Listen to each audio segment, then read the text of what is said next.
दत्त साहब के बेटे संजय दत्त का जीवन जितने ऐशो आराम में बीता, उतना ही उनके पिता सुनील दत्त का जीवन तकलीफों भरा रहा था। उथल पुथल भरे शुरुआती जीवन की रेखाएं हाथ में लिए पश्चिम पंजाब के खुर्द गांव के एक घर में सुनील दत्त यानी कि बलराज दत्त साहब का जन्म हुआ था। झेलम नदी से 14 किलोमीटर दूर बसे इस गांव में जन्मे बलराज के पिता गांव के रसूखदार जमींदार थे।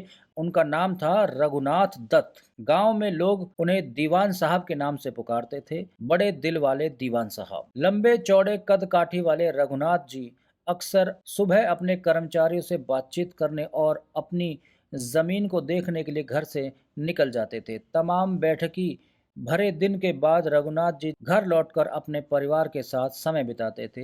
लेकिन ऐसे ही एक दिन घर से निकले रघुनाथ जी फिर कभी वापस लौटकर घर नहीं आए। ये वो दौर था जब बलराज महज 5 साल के थे।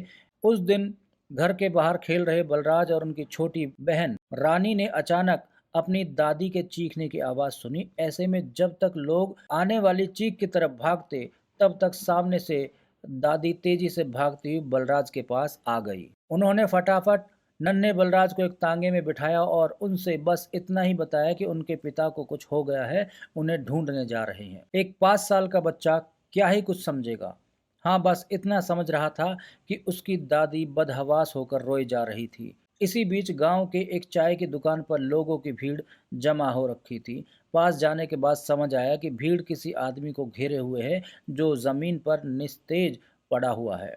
ये आदमी और कोई नहीं बल्कि सुनील दत्त साहब के पिता श्री रघुनाथ दत्त यानी कि दीवान साहब थे। सुनील दत्त साहब ने जब इस याद को किसी से साझा किया तो उन्होंने कहा कि मैं दूर खड़ा होकर सब कुछ देख रहा था। लोग उनके पिता को उठाने की कोशिश कर रहे थे, लेकिन उनके पिता जैसे एक कभी न खुलने वाली गहरी नींद में जा चुके थे और इस हादसे के बाद उनका बचपन भी उसी वक्त दम तोड़ चुका था। उनका कहना था कि उनको ये तो याद था कि पिता की मृत्यु के बाद उन्होंने उन्हें मुख अग्नि दी थी, लेकिन उनका चेहरा तक उनको याद नहीं है। ना ही उनके पास उनकी कोई तस्वीर थी कि वो उन्हें देख सके और उनकी तस्वीर के सहारे जिंदगी गुजार सके। उन्हें उस रोज अपने पिता का चेहरा नहीं देख पाने का मलाल भी जीवन भर रहा था।